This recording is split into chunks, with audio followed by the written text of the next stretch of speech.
Hi there, this is Ashwin again. How is it going? Welcome back to my series of tutorials on OpenCV3 and Python 3. Till now we have learned a lot of transformations in OpenCV. We have had a look at scaling and rotation. So in this tutorial we are going to utilize the concepts that we have learned earlier in order to implement a couple of mini projects. So in order to save the time, the time it takes for coding, I have already typed in the code and tested it. I'm just going to explain it to you, and I'm going to explain it to you in such a way that you will be able to code it yourself, as well as you will be able to make improvements in the code. The reason I'm not typing the code right away is, one reason you are familiar with, that we really don't want to spend our precious time in typing the code. And the other thing is that there is, you won't learn any new concept in this tutorial. We are just going to use all the concepts that we have learned earlier, and we are going to club all these concepts together, and we are going to implement a small mini project. So it is the same format of other mini projects videos I have uploaded here for OpenCV3 and Python. So let us get started with understanding the code part. So I'm using these three lines to read the image, and then this line is used to retrieve the dimensions of the image. So this is a color image, and we are reading it as reading that image as a color image from the disk. And img1.shape, we know that the shape attribute returns the number of rows, number of columns, and number of channels. Then we are setting a variable known as angle equal to 0, and then we are running a loop. Now let's have a look at what this loop does. So if the angle is angle equals to 360 degree, we are again resetting the angle to 0 degrees. Okay, so basically what we have to do in rotation effect is that we have to define an angle. So let me explain you the logic. Angle equals to 0, and while true,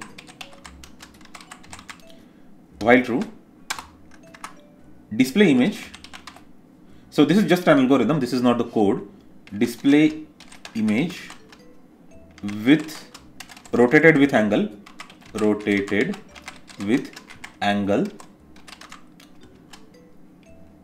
okay, and then angle plus plus. So if any one of you is familiar with C++ coding, this is like angle equal to angle plus 1. So angle plus 1, okay, and it's plus 1.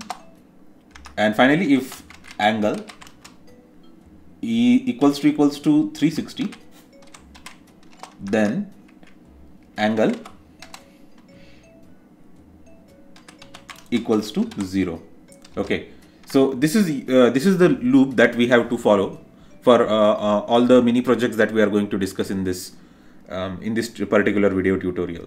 So we are just going to take this algorithm as it is, and then we are writing the code for Python code for the same. So here we are computing the rotation matrix. Once we compute the rotation matrix, in order to be able to debug, in order to be able to see what are the rotation parameters that we are getting, we are just printing this matrix. Though this tape is not necessary, in case you wanna comment it, you can just like go ahead and comment it like this.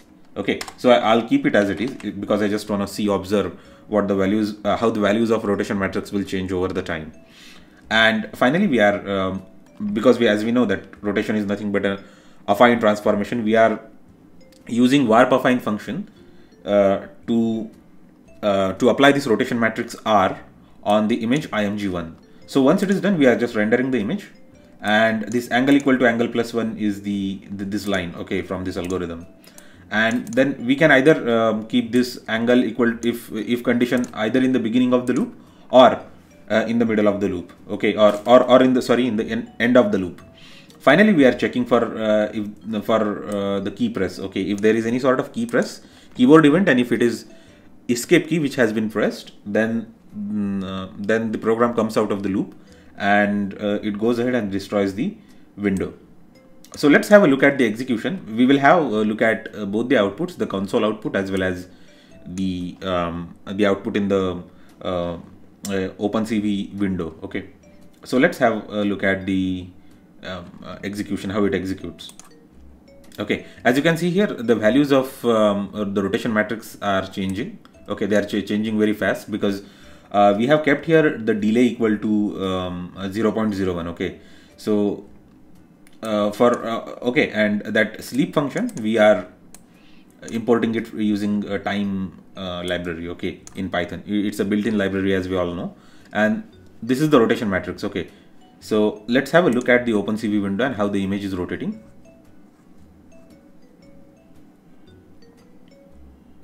Okay, so this is how we can rotate an image in OpenCV, and we can, in order, if you want to see the entire image, we can just go ahead and yeah, we can just make we can just change the scaling factor to 0.5 and the output will be a bit different. You see the scaling factor, I have changed the scaling factor and the output is different. Also, this is the clockwise rotation, right? So we can even make it anti-clockwise. So we just say 0 or 360. And sorry, this is anti-clockwise rotation, I guess. Sorry, I forgot. Yeah, this is anti-clockwise rotation, and we can even make it like make it a clockwise rotation. And if the angle is 0, then make it 360, and here we can just say angle equal to angle -1. So now the image will rotate clockwise. Let's have a look at the execution again. Yeah, now the image is rotating clockwise. So this is how we can make an image rotate, and we can even like do a lot of stuff, right? Like we can even just change the origin of this image. I mean, this is I mean, there are lots of things we can do with this, so I'm just like giving you idea. Okay. No. Yes. So the origin, like the place where it is rotating, it is changing, right? So origin of rotation had changed. Okay, the center point of rotation had changed. So we will just like keep it as it is because earlier looks better. And now this is applying the rotation on the still video. So we can even do the same thing for the live, sorry, this is applying the rotation on a still image. Okay, we can achieve the same thing on the live image or the live video feed from OpenCV's webcam stuff. Okay, so just connect a webcam to this to your computer, and we just made like couple of modifications to the code. So algorithm is basically going to be the same thing. Okay, so basically our algorithm is going to be the same. And okay, and let me comment quite a few lines. I will explain you why I'm commenting all these lines for now. Then we are going to uncomment these lines, don't worry about it. So scale equal to 0.1. So we will just change the scale. Scale equal to 1. Okay, so here we are essentially using the same algorithm. Here we are creating a window, then we are checking if the camera is attached and if it can successfully retrieve an image, and then we are going ahead and checking the dimensions of that image so that we can calculate the origin, the right point at which the image is a point around which, or the center of rotation we are calculating. So if you keep it columns by 2 and rows by 2, then it is always in the middle of the screen, right? So as we know that stuff already. Then angle is the angle of rotation, and scale is an argument which has to be passed, okay, in the end. Okay, not in the end, I mean as the last argument, as the last parameter for this function call get rotation matrix 2D. So as of now we are keeping the scale 1, and do not pay attention to the commented lines of code, because I will uncomment those later in the end of the tutorial, and I'll explain you how cool the effect will be, okay, once you uncomment the lines. So here the logic is same. I mean, this is for anti-clockwise rotation. We are calculating the rotation matrix every time, and we are just displaying the live video feed. So let's execute this code and let's see what happens. Okay, so the lighting is not good as of now because I haven't switched on the lights, but this is how it looks pretty much when the live feed from the webcam is rotated. Okay, or it is applied with the rotation effect. Okay, so in order to have less latency, you can just manipulate this. You can just say the latency will be less, as well as time dot sleep, the latency of the code will be less. I mean, it will be like more real time, and even the speed of rotation will be more. Yeah.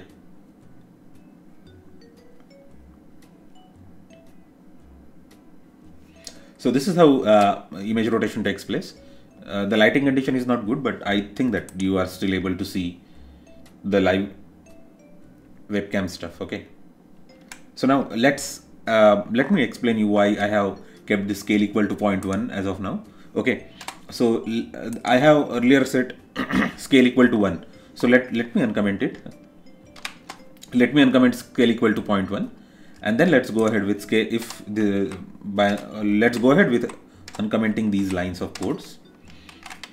Okay, so here we are checking if the scale is less than 2, then scale is scale equal to scale plus 0.1, and if scale is greater than or equal to 2, then again we are setting the scale to 0.1. So here we are changing the scale in the steps of 0.1. So now you are going to have a sort of zoom kind of effect when you are gonna run this code. So let's run this code. Yeah. So this is how the code looks. Okay. Or if you simply want to have the zoom effect, you can even achieve that. Just keep angle equals to 0 all the time. Okay. So just, oh sorry, I'm not quite sure. Okay. Yeah, this is that, and keep angle equals to 0. Okay, we will just write a completely new line, otherwise we will again have to adjust the tabs and all that sort of stuff. So angle equal to 0. Okay, and this angle equal to angle plus 1, let's comment that line of code. Let's execute this code. Yeah.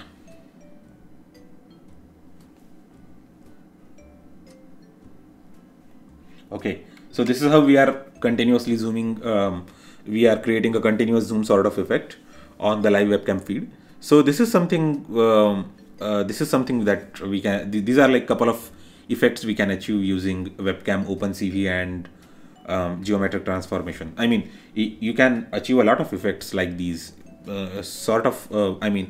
What we are going to do in next couple of tutorials, we are going to have a look at what affine transformations mean, as well as we are even going to have a look at perspective transformations using OpenCV and Python. So once you are comfortable with those two transformations, you are going to be able to create a lot of fancy effects with this combination of webcam, OpenCV, Python, and this even takes knowledge about a fair bit of knowledge of mathematics, right? The linear algebra kind of stuff. So if you are comfortable with linear algebra, you can even write the customized logic for all these things and changing all these parameters and creating your own effects. You just need to you should just be able to calculate the transformation matrix. Okay, so as of now this is rotation, that's why I'm naming the matrix as R, but even rotation is a kind of transformation. So you can even write your own customized code or function to calculate how that transformation matrix is going to change every second, and then you can keep on applying that matrix repeatedly on every frame of your live webcam feed, and then it is going to create probably some sort of amazing effect. You just need to calculate the transformation matrix. So I hope that you are all comfortable with this tutorial. So if you have any idea about how we can create some awesome effects, just let me know those things in comments. Thanks a lot. Let me know your thoughts and suggestions in the comment section. Don't forget to like, share, and subscribe. I will see you next time.